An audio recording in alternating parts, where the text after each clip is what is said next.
Hey guys, Mika here, and I'm so excited to bring a very rare and a very beautiful looking and sounding custom Pegasus tenor size ukulele made right here in Hawaii on the Big Island by Bob Gleason. And I've actually learned that Pegasus are quite rare of the instruments.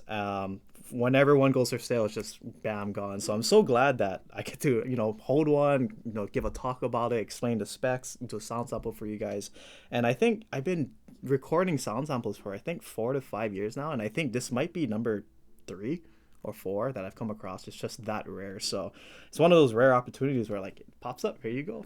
So first off, the sound is just it's so beautiful. And a little quick note from just my experience of playing a bunch of custom ukuleles is that it's easily arguable that koa wood, especially curly koa, is one of the nicest really woods you can have on like especially like on an ukulele instrument, native to the instrument itself. But it's that the thing is, I think a lot of people expect the beauty, the absolute stunning beauty of the instrument to match the sound of what koa can produce.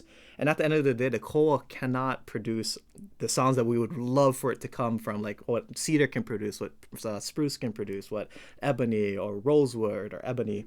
Oh, I said it already. So a lot of those woods are purposely made to sound like what they do, but koa wood just cannot sound like that. But what really impresses me about this instrument is how much depth it has and how warm it is, because koa, usually it's really rare to find koa that sounds this good. And it's just crazy how warm, how much resonance, how much depth this ukulele has. And it's literally all curly koa sides, front, back, and sides.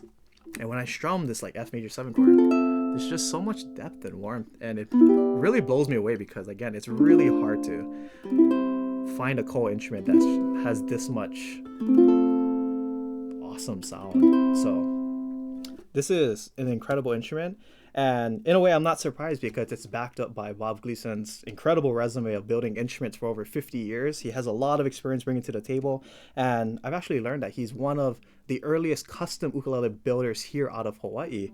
Back then in Hawaii, you can only really get an ukulele from like a factory like Kamaka at the time. So to get a custom built instrument back then is just it's really rare. And Bob Gleason was one of those guys that kind of pioneered and started it. One of the guys. So hearing just playing this ukulele, I can hear all of that experience inside this, and it's such a fantastic instrument. It's absolutely amazing. So sound spot on, especially for an all koa instrument. Now going over some of the specs. Curly koa on the front, back, and sides. Really, really nice. I like the dark black lines here. The curls, it's really nice. It's really, really curly on the sides. Extremely curly. We have a side port right here. And then on the front, really, really curly. Just some orange going on in here. Again, common with koa, you can get so many different kinds of colors and tones in the wood. And what's really cool about this instrument is that he kind of keeps this curly koa theme going. We have a koa wood bridge here. We have a curly koa fretboard and a curly koa headstock. And what I really like about the curly koa here on the fretboard is that it doesn't look like this. It doesn't have the super crazy grain patterns, because to me, if you had this on the fretboard, it would be too busy. And usually when you're looking at the fretboard, you want to be looking for the dots. You don't want to get distracted while you're playing. So when I look at the type of curly koa that he used or cut for the fretboard, it almost reminds me like if you're looking at like a swimming pool in the water, you see how it kind of like has a ripple effect and it has that texture. That's pretty much what I'm seeing on this curly koa on the fretboard. It's just so beautiful and it's pleasant to look at, but it's not distracting. To me, it's just the right amount of finesse and how he used it in the fretboard. On the binding of the fretboard, we have pheasant wood around the sides.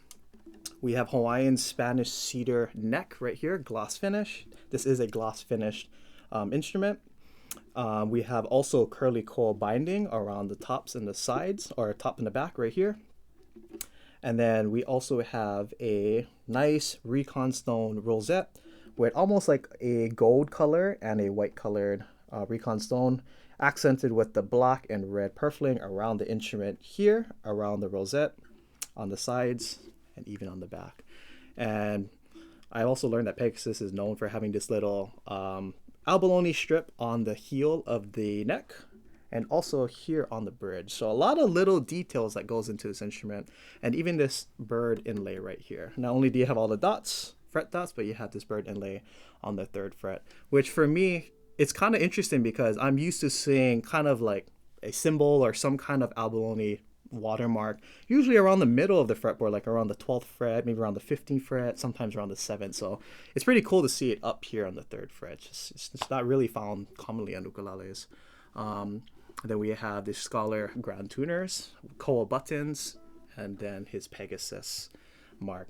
And then one last thing that I want to mention about this instrument is that he has 2 different body types. He has the traditional, which is what we're looking at right now, which is like a rounded bottom, and he has a classical shape where it has a more of a like a circle kind of bottom. So this is the traditional style. But overall, this ukulele is beautiful. The sound just blows me away for a koa instrument. And I'm hoping that I can kind of replicate this beautiful sound that what I'm hearing in my head in this sound sample. So check it out.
And here's what this instrument would sound like with a little bit of strumming.